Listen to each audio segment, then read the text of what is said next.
Yo, what is up, guys? So we're here to check out the new Noble Knight cards. Looks like we got 4 new cards for the Noble Knights. Let's check them out. So, anyways, looks like we have 2 regular monsters. We've got a new Exceed monster and a new Equip spell card. But anyways, let's go ahead and check out the effects and talk a little bit about them. So, first off, the new Noble Knight Christian over here. And this is going to be, obviously, this one over here. I mean, I could almost read it from this card's effect. But anyways, the card is level 4. It is a light with 1,000 attack, 2,000 defense points. Actually, all of warriors. But anyways, we're here for the effect. But anyways, you control Noble Arms Equip spell. You can special summon this card from your hand. You can only special summon Noble Knight Christian once per turn this way.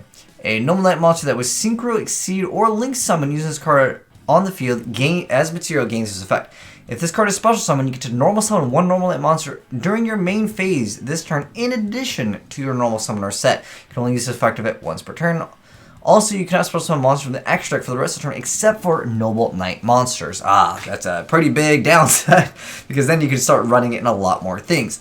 However, obviously, going to a sold, searching out that card, well, you won't be able to use it that turn, but it'll still give you something, which is technically a nice addition. But yeah, this exception over here definitely makes it so it loses a lot of like viability in running it just in general, like in general decks, just not Noble Knights specific only decks just won't really work.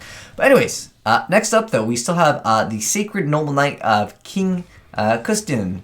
And this is the rank 4 Light Warrior Exceed, which is, of course, this card over here. So it's got 1,500 attack, 2,500 defense points, and of course, it's always Warrior. And let's go and check out the effects. So 15 and 25 requires 2 level 4 Noble Knight monsters. And it says you can detach any number of materials from this card, then target that many cards your opponent controls, return them to the hand. If this card is destroyed by battle or by card effect and sent to the graveyard, you can special summon 1 Noble Knight Exceed monster from your extra deck except for itself, and if you do, attach this card from the graveyard to that monster as material. This is treated as Exceed summon. You can only use each effect of a Sacred Noble Knight King Kustenin once per turn. Okay, that's not bad at all. Again, I just really wish it didn't require Noble Knight monsters because that would have been really cool because you would have been able to bounce back 2 cards. I mean, technically it has lower attack than Castell, which is like kind of like the card that we usually go to bounce cards back, right? But at the end of the day, again, it's Noble Knight. I wish these were more generic. I mean, like, honestly, Noble Knights, it's basically still set up to make like a 1 card. But, I mean, yeah, there's that upside if it's destroyed battle by card effect. But, like, kaijus are what destroys Noble Knights. It needs to make it so it cannot be, like, tributed. That would make the Noble Knight archetype much better. But who knows? Maybe we'll get into something that will kind of help them out.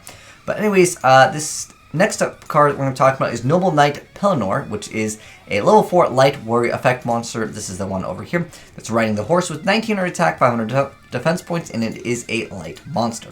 And anyways, says you can target 1 Noble Arms Equip spell equipped to this card and 1 face-up monster your opponent controls, destroy them, and then draw 1 card. Also, this card can attack for the rest of the turn. You can only use this effect of Noble Knight Pellinore once per turn. Well, with the equip spells, a lot of them they can like get re-equipped anyways, so it's not really that big of a deal. And you get to draw a card. That's actually pretty good. I wish it was just 1 face-up card on the field. Would be much better, although like, more than likely like a back row would prevent the Noble Knight player from getting out that 1 monster in the first place. But nonetheless, not too bad. But we do have 1 last card for the archetype. This is Noble Arms Clarinet, which is the equip spell card. Clarinet, that's an instrument. This is Clarent. Alright, anyways, equip spell card says equip only to a warrior monster. You can only control 1 Noble Arms Clarent once per turn. You get to pay 500 life points. The equip monster can attack directly this turn. If this face-up card on the field is destroyed and sent to the graveyard, you get to target 1 Noble Knight Warrior monster you control, equip this to that target. You can only use this effect of it once per turn. It doesn't say destroyed by opponent's card effect. Now, the fact that you can only use it once per turn, but does that mean, someone let me know if this works. With Pellinore, can I actually just like equip the Clarent, pop 1, re-equip, pop another one, and draw double? That's actually really good. However, this card says you can only use effective once per turn. I guess you can re-equip it and wait another turn.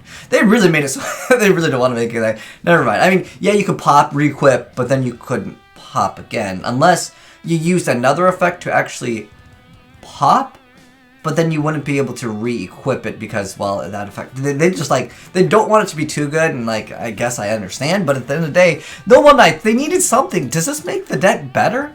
Let me know in the comment section below, guys, for those of you guys that played Noble Knights. I haven't seen this deck around in a long time, because, well, at the end of the day, it still loses to, again, the same things. Clarinet definitely is good, but it's like a once per turn. Like Hornet, you go pop, equip, pop, like, why even bother? I don't know. Maybe I'm being biased here because I've never really been a fan of the Noble Knight archetype. But at the end of the day, I don't think it has evolved. I mean, Soul is a really great card, but it's used in everything. Why did you make all the rest of these, like, non-generic cards? Because Pink Custon would have been really cool because, well, it's brings back 2 cards instead of 1. It does have lower attack, but that's the trade-off. But anyways, if you guys got some gameplay of the Noble Knights, I would love to see them because at the moment, I don't think that they're very good. Let me know if you guys got any good gameplay. Send it into azneyesreplays@gmail.com if you guys got cool replays of utilizing new Noble Knights, because at the moment, I think they are just really not going to be competitive at all. But anyways, thanks for watching, guys. Hopefully you enjoyed seeing some new Noble Knight cards. If you did, drop a like on it. And if you're new to the channel, hit the subscribe button to always be updated on the latest new Yu-Gi-Oh cards. I'm signing out.